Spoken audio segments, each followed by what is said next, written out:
Hello there, it's Mike. And Katie. It's episode 173. The one with fantastic beasts. This week on Cup of Rad.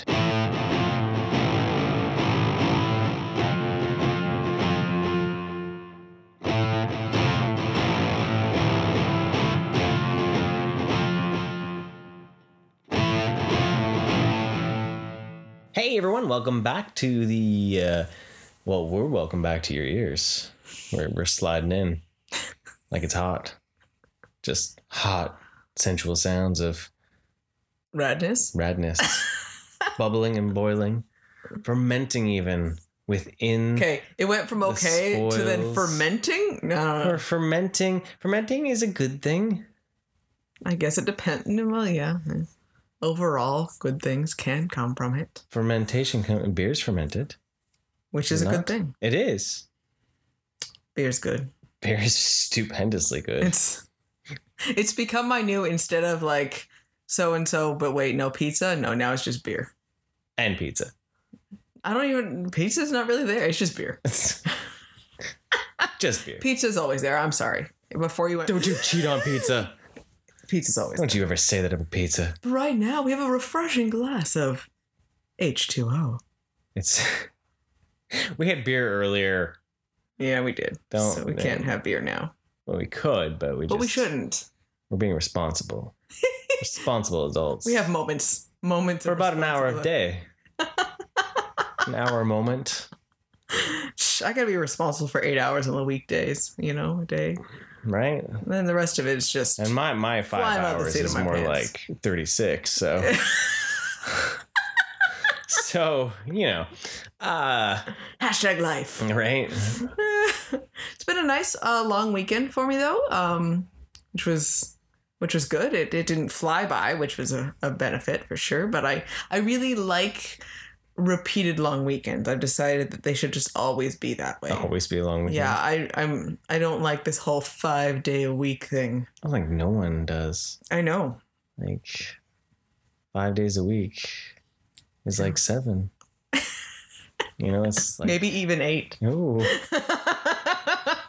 Yeah, no, I understand that. I understand that. It was Easter, so whatever you celebrate, hope it was a good one. We have lots of chocolate. You say we have lots of chocolate, and like I hear that and be like, it's like a shit ton. We have a manageable amount of chocolate. Wow. You know what? Honestly, I would expect me to be like, this is not enough chocolate. And you to be like, oh my God, there's so much chocolate. No, like this is a good amount. Like this is actually a responsible amount of chocolate. It is an amount we could eat in a couple of days. Yeah. And it doesn't feel like you've like gorged yourself so much on chocolate that you're going to die. Yeah. There has been past years where it's like, it's a shit ton of chocolate. Well, to the point where kiddo's like, wow, I have more chocolate. This year, it's more like, oh, I have chocolate. Yeah. I mean, he's even saying it's a lot of chocolate. So it shows then the sheer amount of chocolate from before. Yeah. So it's a, The anamorphic bunny brought chocolate. Yeah. The anamorphic bunny brought chocolate this year. So that's a good thing. Yeah, it's been pretty tame, even though we were gone for a week. We actually, like that whole week, we took a week off from your ears because I know... you were needing that. Mm-hmm. Needing the rest of the break or missing our voices. They needed to crave us just a little bit more. We got to create a desire. Yeah. Okay. So it's supply and demand. That makes sense. If we give them too much, then they're always there. Like that expectation. But if we just slightly hold back a little bit, every once in a while, it's like, oh wait, you thought we were here? No, we're back. You have to wait, and then yeah, surprise. It's like we're really full of ourselves. You got to be when you're, self-promoting your podcast and you're not on a big network. It's just us. You got to be like, we're awesome. That's the joys of having an independent podcast. Yes, you get whatever we feel like saying. Yeah, and how we say it and when we say it and when we want to say it. But where was this even going? You were saying something about we were taking a week off. Oh, we ended up playing Cards Against Humanity pretty much that whole week. It was a tough week. And we needed to laugh. Well, I needed to laugh. And I didn't really feel like watching things. I posted a lot of our Cards Against Humanity highlights on my own Instagram. I saved them to the stories. So if you ever want to go back and find them. that some of the highlights from our evening Cards Against Humanity watching. We did a lot of that. We did that. Yeah, we didn't. It was kind of nice. We didn't watch too much TV. We didn't watch any TV. So yeah, it was just Cards Against Humanity and Bricklayer beer. We drink a lot of Bricklayer. We drink a lot, and they're there. You know, for me, there is a reason. For me, I've just been drinking a lot of beer because it's good. Well, we're getting it all in. We're getting it all in because it's going to come to a screeching halt in my end. Before I have to start drinking by myself. Yeah, and that's just depressing. Who wants to join me? Ouch! Wow, that's painful. That's sad. That's a sad. I guarantee sad someone fact. said me. I'm pretty sure lots, so I may as well just pack my bags and get out of here. No. You're throwing me the curb that quickly. Did I say that? It's over. It's done. I didn't say that. Katie's for sale. Who has dowry? Okay, I just asked for a drinking buddy. He's trying to sell me. Let's just back the truck up here. Anyways, Mike, pray tell, why is the drinking going to come to an end? Well, it's gonna be more difficult because I found out that I grind my teeth too much and I'm causing a lot of strain and stress on my teeth, and also that most of my teeth are like shifted forward or backwards, so they're not aligned properly. So which is most likely the causing for my grinding. One we hope that they're hoping. It's all a mystery. So I'm actually gonna have to get like braces to try to realign my teeth and my jaw to see if that will correct a lot of the grinding so that they're not offset, and also fix some shifting. So instead of getting the old school strappy ones, I'm going to be getting the Invisalign thing. So it's like the plastic mouth guards. Yeah. And you're only supposed to have it out of your face for like 3 hours in a day. And then after you eat or drink anything that's not clear, you have to brush your teeth and all that. So it's going to make things a lot more difficult. So he's going to start drinking shit. It's a straight vodka. No. I'm just kidding you. So that's going to be a big shift in life. So yeah, I won't be able to lots of water, lots of water, hang out and snacks and everything. Yeah. So I'm gonna reach my fitness goals in the 12 months that I'll be wearing these things. Yeah. And then it'll all come back. And then the braces will come off and woo! How I missed you. But so we've been having a lot of fun these last few weeks, enjoying going out and having a few brews at the local. Well, it's been nice. The weather's been a little bit better too, and so enjoying some of that stuff, and so it's been good. But so this last weekend here, we had to prepare and watch the movies at home in preparation of the Fantastic Beast weekend. Mm-hmm.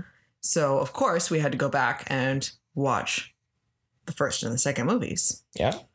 So because of the long weekend, it worked out really easy because, of course, then Thursday night we were able to watch a movie no problem, which isn't normal. So that was fantastic. Pun intended.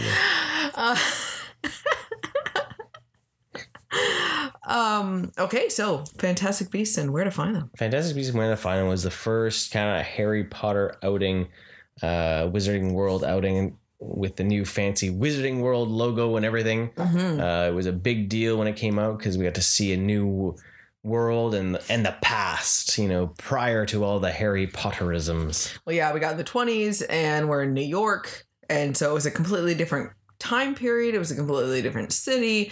You got to have a different, structure of government and all this sort of stuff. So it was a completely different world, which was fun.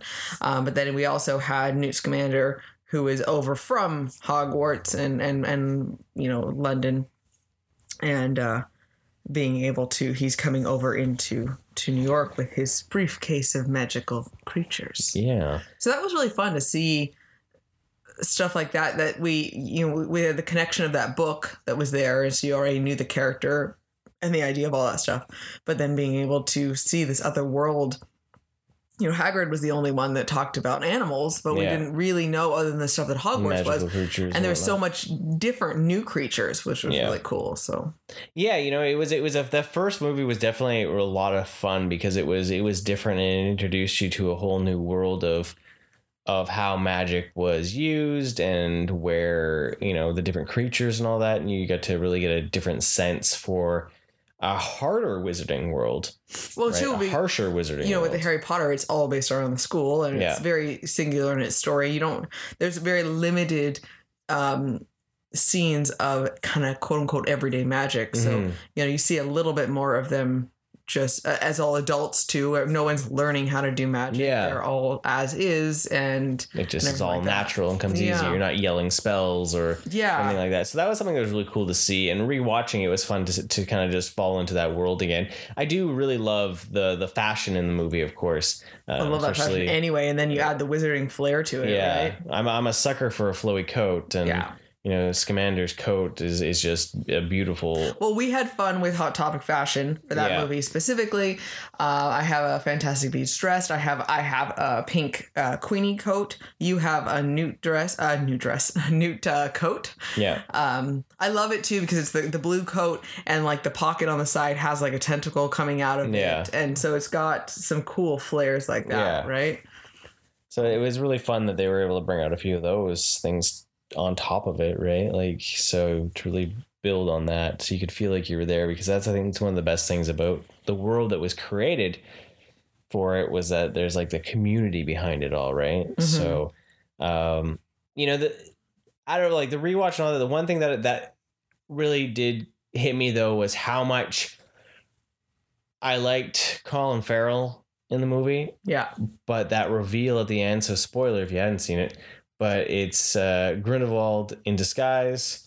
And it's Johnny Depp, and in his crazy pale albino-y like white hair, you know, exaggerated, you know, just another version of Jack Sparrow, right? Feel, right? What if Jack Sparrow was a wizard? Right, an evil wizard. So that was one of the things that like it still stood out to me, that it was just like, I don't really dig this. Like it because Colin Farrell was so charismatic. Well, he's a really good actor, right? Too. And you know, he just fit into that world so much better. You know, he had so much respect within, you know, with what he was doing in his underground, you know, the aura. But then when he would change a little bit and he started getting snappy with Credence, he was a little scary. And you didn't realize until, you know, when you watch it again and you see, okay, well, you know who he is. He could have easily played Grindelwald, you know, in the both sides of it as you watch the story progress, right? You know, for that character itself. So he did a good job. Yeah, he was definitely commanding, yet also charming, but also scary, you know? So. Yeah, exactly. One thing I noticed about it that I don't really recall really connecting to it the first time I watched it way back when, was the idea of how much the movie speaks about being authentic to yourself and not being oppressed. Right. And seeing with why Credence becomes what he becomes, because he's oppressing his magic, because where he is in life, he's not allowed to show his true self. Right. And I just thought that was quite interesting to see that. And then also, you know, because I don't really agree with what J.K. Rowling has been saying for her personal beliefs and all that. It was weird to see that layer in the story that doesn't match her personal beliefs. Well, right? Because it was there even in the Harry Potter stories in the world. And then it was even more clear in the Fantastic Beasts. And it is that idea where it just doesn't make sense. How is this person that's spewing this ridiculous, bizarre hatred, essentially, and confusion, and just... It's like, how high is she when she writes these that she doesn't remember? Or is it someone else writing it? Did she write it? You know, is she... which is definitely strange. Because, I mean, it's oppressed so much that Credence you know, in general, in this world, if they oppress their magic so much, it creates this... parasitic magical entity that literally sucks their soul basically and kills them. It's destructive, trauma incarnate. You know, and it's so powerful in its ability to consume, and it's a being that is you know, it's very powerful allegory for real world situations of any sort, and right? a lot of things would be placed into that scenario, right? So But what were some of your favorite things within the first Fantastic Beasts and where to find them? I really liked Queenie, the character for it. I mean, I love the style anyway of the 20s. So then she just kind of, because she always had that style with it. I wanted all of her dresses. I loved all of that. I love her hair. I've always loved that style of hair. So that was really fun. And I loved Jacob too. Like that, the relationship that he had and that just wide-eyed excitement and that connection that they had with them. And then I liked all the different creatures and Newt's,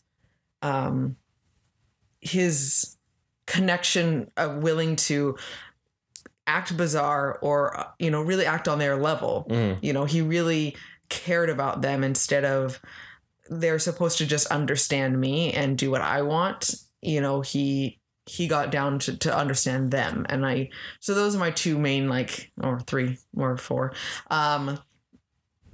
aspects about the movie that I liked. So scene wise, I think it's funny the whole when they have the demiguise and the oxycodal, I can't remember, the giant bird snake thing that shrinks and grows. Yeah, I thought that was quite funny. It was so it's so over the top and ridiculous. But I love the demiguise with just him being invisible and the probability of things, and that was just a really funny scene to me. So nice. What about you? Anytime the beasts are on scene, I really think the movie shines, especially showing Newt's ability to know what's happening and going on with the characters. I love the Nifflers. The rhinoceros thing, I think, is just a great scene because it really shows how much he is willing to do whatever to try to make sure that they're safe. Yeah, exactly. Right. And he cares so much about really being with them, right? Yeah, because it's the idea that the beasts themselves are more understandable than humans to Newt, right? Yeah. Like they're not. It's that kind of connection. I think there's more predictability with them too, and more. And they're not cruel for the sake of being cruel. Exactly. And I think in general, that's a real world statement still, right? They have their nature. And most of the time, if they're looked upon as evil, they're generally misunderstood or defending themselves. Yeah.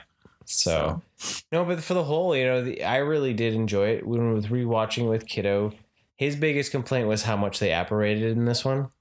It really bothered him. So, but they use it a lot in the first movie. Yeah, like it's like everywhere. Like it's a constant whop whop whop whop whop. Yeah, all the time, right? Yeah. So.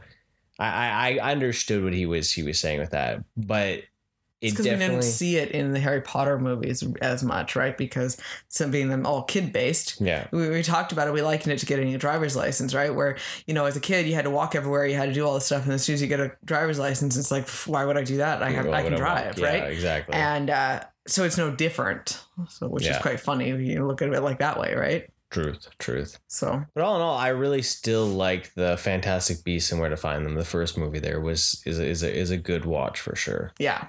So then, of course, we had to jump into the second one, Crimes of Grindelwald. So I'm gonna start right off the bat though with this one. The title doesn't fit in. Watching it again. No. So when we, watching the second one anyway, the first time I remember, I didn't enjoy it as much as the first one because it wasn't as focused of a story.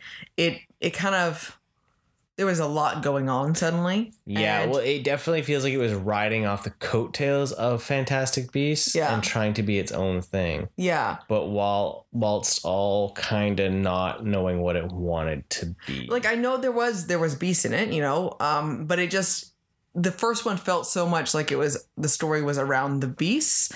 And then all of a sudden that switched to, well, the beasts were there, yeah, but we're actually really caring about Grindelwald. Yeah. And it wasn't, it just the shift between really small background story to suddenly, focus on Grindelwald was just a bit more of a shock with all these new characters, right? So, but I was excited to watch it again to see if some of those same gripes were there, or if we, because sometimes you can watch something the first time and it doesn't thrill you, and then you watch it, you're like, it's actually not that bad, or the vice versa, right? So it's like, holy crap. So in rewatching it, a lot of the same complaints were still there for it. I think I'm just so much more used to that world, and a little bit more of just accepting of what it really was then, and knowing that, okay, there's a third one going on. Yes, this is the story. We're going Grindelwald. But it was still more disjointed. It was still a lot of like, here's a scene, here's a scene, here's a scene. And, individually, maybe the scene was nice, but there was a lot of breaking points and different things. So, and it was definitely that bridge movie where it doesn't really stand on its own at all. No. It needs to have Secrets of Dumbledore. Secrets of Dumbledore. Opposed to Fantastic Beasts, Where to Find Them really stands by itself. Yeah. And so that was really my issues with it. But it was, what are your thoughts? No, I agree. It is literally just a bridge movie, but it fails as a bridge movie almost because, like you said, a lot of those key scenes, it seemed like they were trying to figure out how to, well, here's a cool scene, here's a cool scene, here's a cool scene, and put it all together. But then those cool scenes never really hit where they needed to be almost, right? Like, I don't really remember a lot of the beasts in that movie, except for like when you were in the case and the cat, right? So it lost a lot of that kind of flair. I think also by dropping in Nicholas Flamel seemed like the weird like fan service moment more than anything. Yeah, it could have been anyone, right? It could have been no one. Like it was not even needed. Yeah. Right. I think for me, the thing that really stands out the most with the movie is getting to see Jude Law as Dumbledore more. Yeah. Right. Versus anybody else. Yeah. And so the flow is just isn't quite there. And it's sad to see that the second movie wasn't able to world build enough to really make the series seem exciting. Well, yeah, because it didn't really add enough of a hook and information to really snag you into the story more. It didn't give you enough answers about Credence until like a very, very hook at the end. But then it's still, when he tells him he's a Dumbledore, I still said, no, that's bullshit. Right. I didn't believe it. And even watching it again, I still didn't believe it. So then it wasn't enough of a be like, oh, I didn't trust them that they were going to tell me in Secrets of Dumbledore. Yeah. Because there wasn't enough actually cleared up, problem solved. There was nothing. It was just constant adding to the chaos almost, without really feeling like there was consequences to the chaos. Yes. Right. It all just it was all very lackluster. Yeah. And especially at the end, like the only scene that really stands out in that entire movie is the very end when Grindelwald calls all his followers. And then he says, "Come with me or be burned," basically. Yeah, that one's pretty intense. That was his only crime is he burnt the Oris. Right, like that was probably the best scene in the movie. Mm-hmm.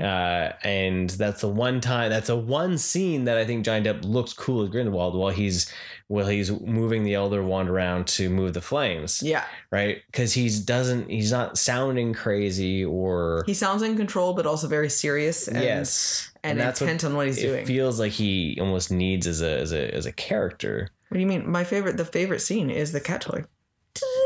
Well... I'm just joking. Oh yeah, there's that piece. That's all I remember. I remember that. Oh yeah, the cat, the giant cat toy, Japanese, like a Chinese dragon cat thing. Yeah, like it's really weird looking though. Like his limbs are all odd and everything. Yeah. It's definitely a unique character. Mm-hmm, mm-hmm. So it definitely was a low blow to me for even rewatching it. It was kind of like, yeah, this is like if I had to choose again, like I don't know if I'd want to watch this. Yeah. Right. Like it's. Like I would watch the first one, no problem. Like it's so much more organized, and I don't know what happened with the second one. Yeah, and it's odd because it's the same director, right? Yeah, and yet I think it happened too fast. Yeah, I think they pushed it too quickly without a plan. Like, it shows then that these films like don't actually have a plan. Yeah. Don't have a roadmap. They don't have a roadmap. Exactly. And I think that's the problem, right? It was never like, it's like feeling. They went ahead and they're like, oh, we're going to do Fantastic Beasts. And then the first one did really well. And they're like, guess what? We're going to do 5 Fantastic Beasts total. And the next one comes out next year. Yeah. It's like, in what? 2 years kind of thing, right? Yeah. So then if they had originally planned, like with the Harry Potter ones, it was clear, they had a roadmap of it, right? But, if you can't go from we're going to make 1 and that's it to now we're going to make 5, because then now you need to adapt a whole story and make something extend, and it just doesn't have that ability. Yeah, right. Yet, right. So, and I think also too, it showed Rowling's inability as a screenwriter. Yeah. There was a bit of that lightning in the first one, and then the second one hit, and it was like not there. Yeah. Because for the most part, other people adapted the Harry Potters. Yes. Right.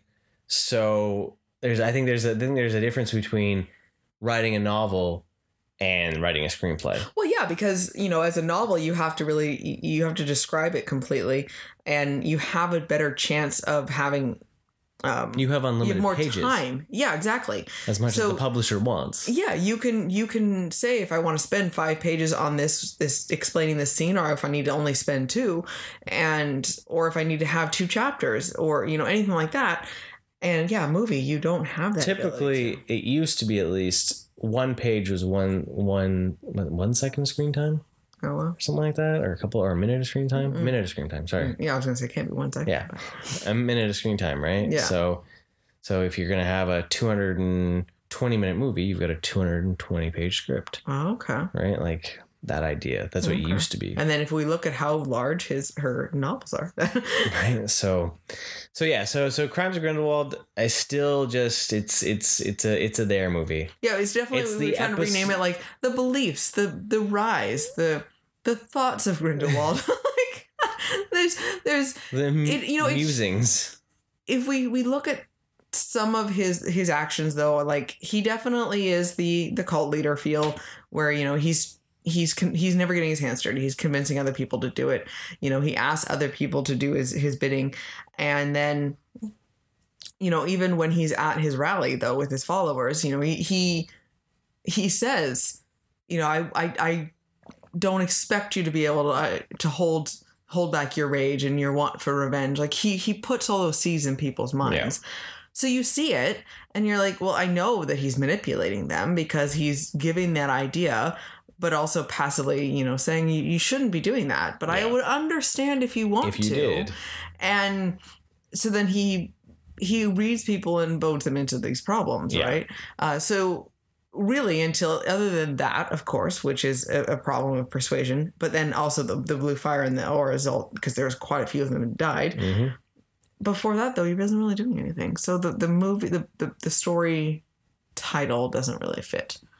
So it's just one more thing to the chaos of it all, right? Yeah, exactly. So 2018 was the last time we entered the Beasts world. Mm-hmm. From that, after a rocky box office and critical score, from being like, hey, a brand new world of Fantastic Beasts in 2016 to, oh, wow. Add in the fact that Depp had his own scandal that plagued him to have to leave production, and then also then J.K. Rowling went crazy. Yeah, and the studio brought in someone to help write the script, and add COVID. Now we're 4 years later, and we finally get to see the secrets of Dumbledore. Yeah. So this last weekend, we got to go check that out. I was very excited to step back into the world because I do really enjoy the magical world. I dig the idea of magic, and I dig the 20s, and I dig the characters. So I was excited to go back. Well, yeah, and I was interested to see what they were going to do. Like, were you actually going to get some resolution to these issues?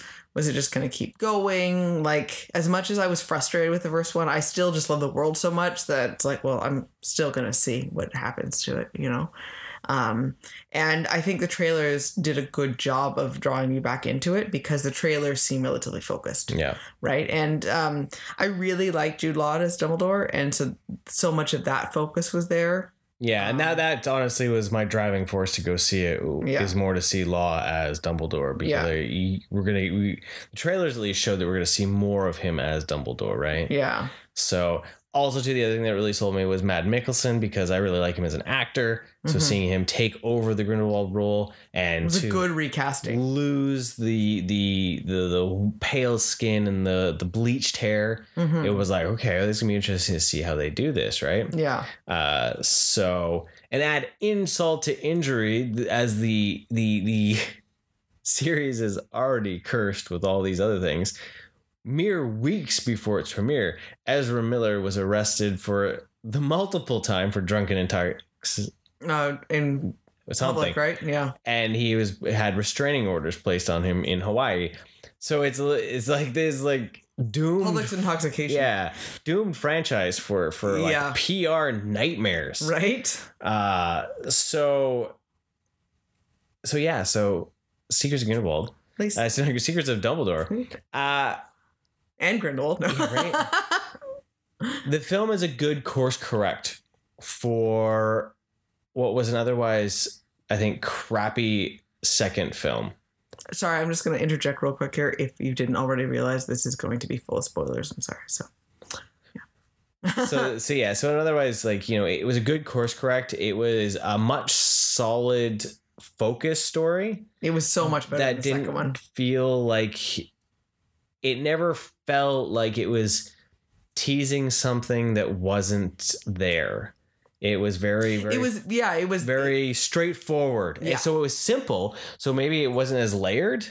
But I felt like it had in itself, the story had layers and also resolutions to these problems, right? Yeah. So, you have them trying to you learn about Dumbledore and his relationship with Grindelwald. You learn more about the blood pact that they have. You actually get answers to these issues as well. And you have this team that they have a clear mission, but you don't know how they're going to get there. So you get these little pieces, but they're like, I wonder what's going to happen. Oh, we found out what's going to happen. So it was a relatively simple story, but at the same time, it was interesting. But I think that was sorry, that's what I'm trying to say is like, even though it was simple, it allowed for everything else that had been teased so much to come to fruition, right? Yeah, that's all. Okay. That's where I was going with that, was that idea that it was just like,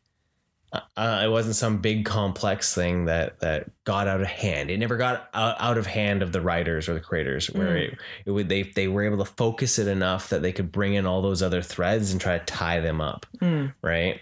So, that's what I thought was good. That makes sense. I really liked Mads in this. It made me sad that he wasn't Grindelwald for the entire series. Mm-hmm. So it's that wonderment if they'll continue with the movies, or if it'll just be a one-off, because his version was more in control, more scary, but also gave almost that sex appeal that Depp didn't have, so you could see where Dumbledore's and Grindelwald's relationship came from. Well, yeah, he was much more charismatic than Depp. He just looks crazy. Mm-hmm. And it didn't seem like he should have been crazy. It almost would have felt like it should have been Mads, and then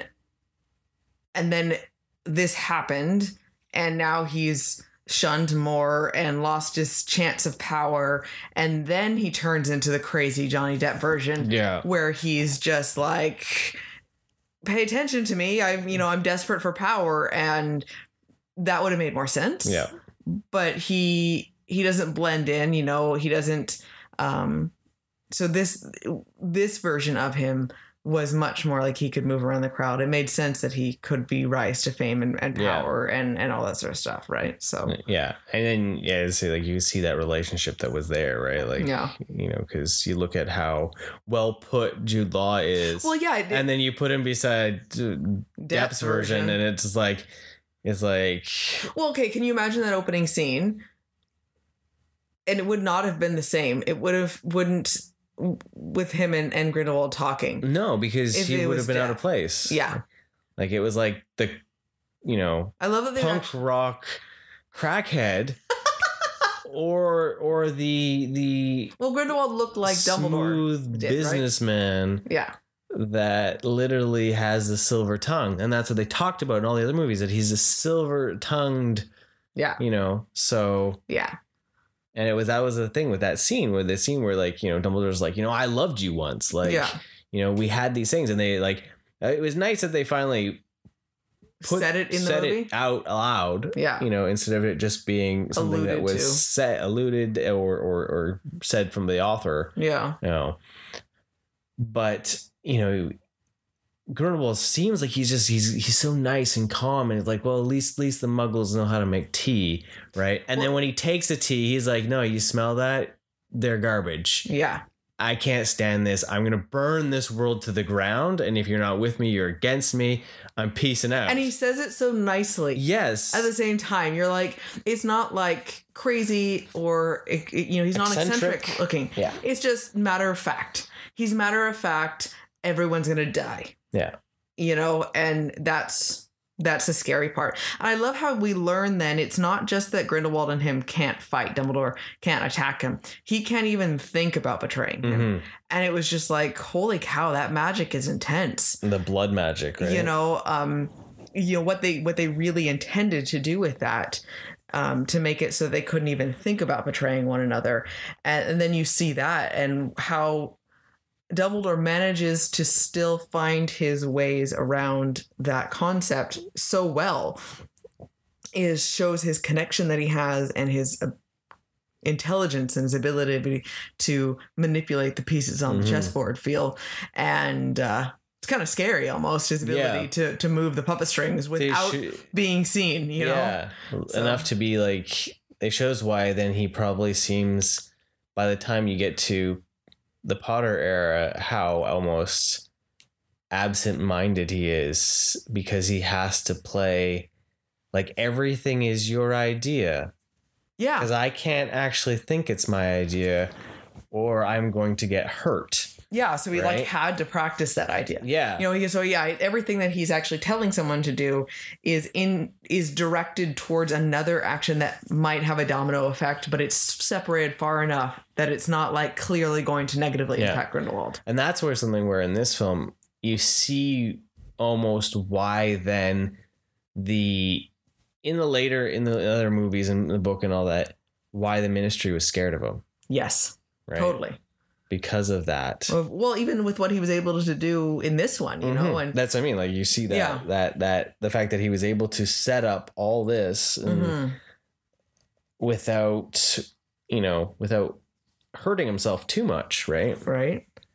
So, but seeing that blood magic, and this here was the spoilers are the thing I thought was cool with this movie was that so you had the blood magic and they didn't know how to break the spell. They didn't know how to get rid of it. So like whenever he had a moment where he thinks about harming Grindelwald, this chain starts tightening around his arm and starts cutting him, right? Like it's later on, Grindelwald goes to kill Credence, and you just jumped right to the end here. Dumbledore goes to use a protection spell. And one thing that I was worried about was that we were going to spend a lot of the movie dealing with, and by the time we got to this point, I was like, well, then this other thing's going to be like the focus of the next movie then. Yeah. Right. Like, but then he does a protection spell and it breaks it because they're not of the same heartbeat. Well, right? And because then he wasn't actually attacking Grindelwald. Yeah. But he was counteracting. So it shows then it's almost like that read that their souls are really not in the same place and proof of it. Right. And then it's also a bit more in line than with,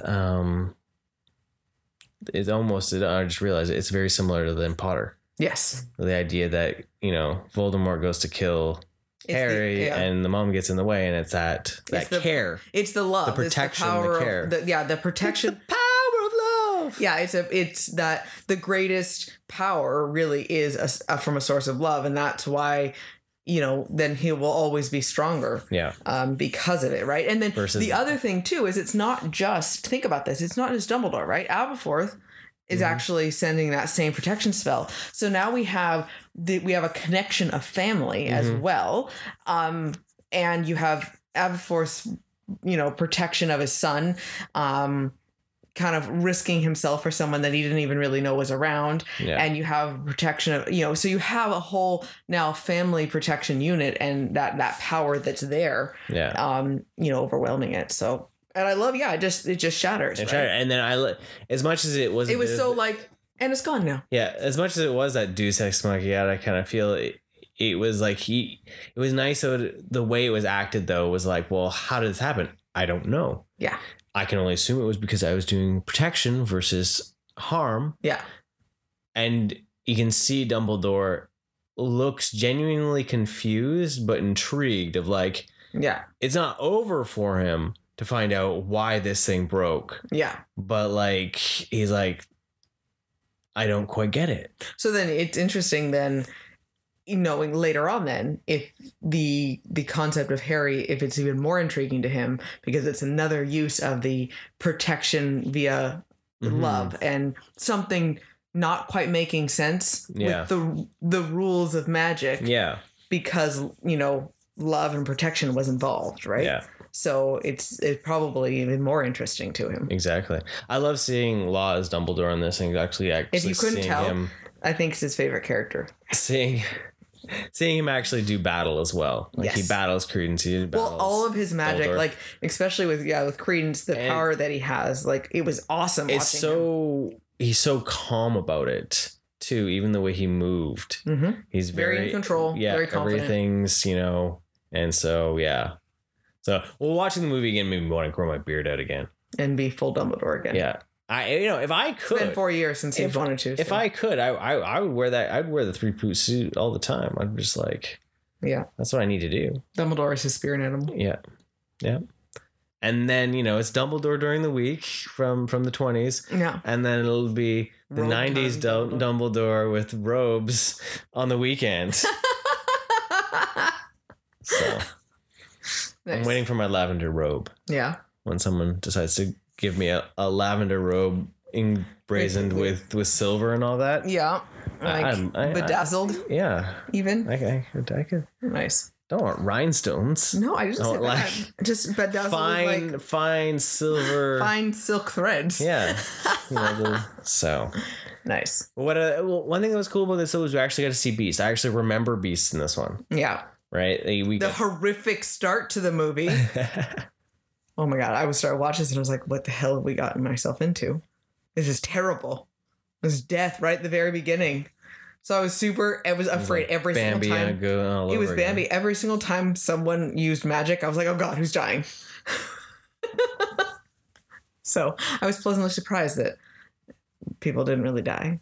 Yeah, as much as it seemed. I was genuinely shocked that people didn't die more. Right? Like it felt like really feel good ending, which, well, I worry that the way this one ended could close a chapter. Yeah, it feels like a chapter's been closed, and if they didn't make more, they've closed it enough that you know that from the other movies that Dumbledore gets the wand and Grindelwald goes down. Yeah, so it's like we don't really need to see more, right? We just want to see more of the good things. We just want to see more of Jude Law as Dumbledore. That's really what he wants. I want to see Mads. But they probably could do it in one movie versus 2 or 3. Yeah. Right. But. Well, and so one thing that was really great was, of course, because Queenie joined Grindelwald in the second movie, because she was swayed by his promise that, you could have your freedom of doing whatever you want and not the oppression of not being able to marry Jacob, basically, right? And, of course, that went out the window, which we knew was going to happen. And right. And so Queenie was already looking pretty much like, holy crap, I can't believe I chose this side, but I'm stuck here now. And because when she can read minds, so then he keeps her close. Yeah, so she's there as basically his barometer for checking on Credence is essentially what he's looking for, and making sure Credence is still in line and towing what he wants him to believe. Yeah. And but I like her character switch. Like, she looked so different. She almost didn't look like the same actress. She didn't look like the same character. Her hair was different. Her makeup was different. Her demeanor was different. Her clothes, of course, she was very black, very meek, bleak. And, you know, when it all comes said and done, he gets the power at the end, and he's saying what he wants to do, and he's going to burn everything. And then he starts, you know, he says, you know, all the humans basically have to die, all the muggles. And how dare he, you know, he tried to actually marry, and Queenie wants to, dirty our bloodline and everything like that. So then she very clearly sees, you know, the reality and the truth. Yeah. So I was so happy that she was able to be free of that and come back and be, you know, her again. Right. Yeah. And I was just so happy, because I really thought that one of them was going to die at the end. Like, that really, I felt like that was going to happen. And it was such a relief that they actually were able to be happy and get married. And it's so much more marvelous. As I say, it feels like it's the book ending, right? Yeah. So, but, you know what? There was a lot of new characters and different new worlds, but this definitely was handled better than the second one. Yeah. You know, we got now introduced. We were in Germany, and the all the different hierarchies in the magical government and the Confederation, and you know, you had a lot more going on, but it was all marching cleanly towards the same goal, towards the same end, right? Where you knew what it was kind of going to culminate to, and it was just a matter of how it got there. Yeah. And so it's infinitely better organized than the second movie. Yeah. Yeah, no, I really liked it. Like, I would gladly watch this one again, because I was intrigued through it and I was engaged. So you said you were talking about the beast. So we have the Chillin, which is a very crucial part of the movie, of course. The Chillin. There was the crab dudes that you've taken to dancing around the house like. So Kiddo and Mike tend to wrestle a lot, and when Kiddo doesn't want to give up on those when it's bedtime, especially, I told him that because that dance helps to, you know, it's supposed to reduce the chance of physical violence, and I'm going to do that as a distraction of making them stop. That's the plan. Yep. So crab dancing. So that thing was terrible. Kiddo was freaked out, like horror movie. Well, it was actually pretty brutal. Like, when he pulled the and then spat out the guts, and then the little baby slops down there, scorpion crab things ate it. He climbs back. He's grabbing onto my arm. I'm like, this is pretty intense. Wait, the hot air balloon one? Oh, that one thing was pretty cool. Yeah. That whole first scene there, like, because of course then you have, yes, it's like a Bambi moment. We have the mom dying, and we have the babies being swept away, and the one looks like it's going to drown. And then you see one's going to be get stolen. And then it just shows up, and it's just like catastrophe all over the place, and then they're taking care of him, and I just thought that was just so beautiful. Well, that was the thing that was cool, because it took you back to feeling like he was part of the beast, right? Yeah. You know, and you shows that connection of how much he loves them and they love him. Yeah. You know, because he makes them safe, because he's still trying to collect them, because so many of them want to just kill them, right? Yeah. You know, so that was really. We got to see the Pickett and the Niffler again. More Niffler. He's so hilarious. Like, he's sitting there yanking on this tie. Like, it was just hilarious. Every single time he's on screen, I just laugh, because he's a ridiculous little platypus fuzzy hedgehog thing. Yeah. So weird. I love it. Yes. So, yeah, no, it was good. Like, I was happy. It was an interesting watch. Yeah. For sure. You know, like, I still would love to see where they would go with it, if they would, you know, because as much as this was it was a bookend, it feels like they still need to tell that final battle. Yeah. That final battle needs to happen, right? Because it's like, you know. You know what? One of my favorite scenes I liked was, so Dumbledore tells, is it Layla or La? No, I can't remember. I don't know why I want to say Layla, but I don't know if that's right. And Jacob to go stop an assassination attempt. And he doesn't tell them any more details other than that. And actually, it wasn't even like, go do this. It was, I would appreciate if you could stop it. It wasn't an instruction. It was just an expression of how he would feel if he could stop it. Lolly. Okay, I was close. Lolly. But of course, Jacob has this fake wand, and I thought that was hilarious that, you know, Grindelwald is expecting Jacob to assassinate him because he saw that as a future plan. And yet Lolly then makes it look as if he's doing magic to make things look like he's causing this problem and this weather and this storm and this chaos. So she just makes it look like he's doing all of this. And I just thought that was really, really funny. And to see how it unfolds, you know, she was still able to successfully stop the assassination attempt and then change his focus on things. And just that the whole weird chain of events of all these interactions and all how they all were just kind of, they all had their own individual purpose and everything like that. So I thought that was a funny scene. So. No, that was an interesting one for sure. Yeah. So So Secrets of Dumbledore, as much as the series had its bumps, this is definitely a great, I would say, course correction. Yeah. It's worth seeing for Mads and Dumbledore. Well, you know what? I'm already, you know, the second one when we had watched it, I'm like, okay, I was excited to watch another Wizarding movie, but it was like, okay, well, it is what it is. Yeah. This one, I'm excited to be able to watch it again, only because there's so much that actually was in it. So many different fun characters, fun scenes. And I still want to see all those intricacies of those pieces that are fitting together for it. So I'm very much looking forward to being able to watch it again. Yeah. So it was a huge improvement. Exactly.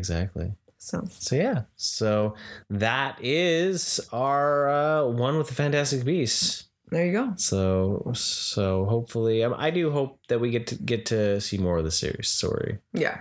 You know, just Dumbledore. So anyone has access to, you know, I don't know if they have these anymore, but like life-size standee cardboard cutouts of Jude Law's Dumbledore, please send it to Cup of Rad.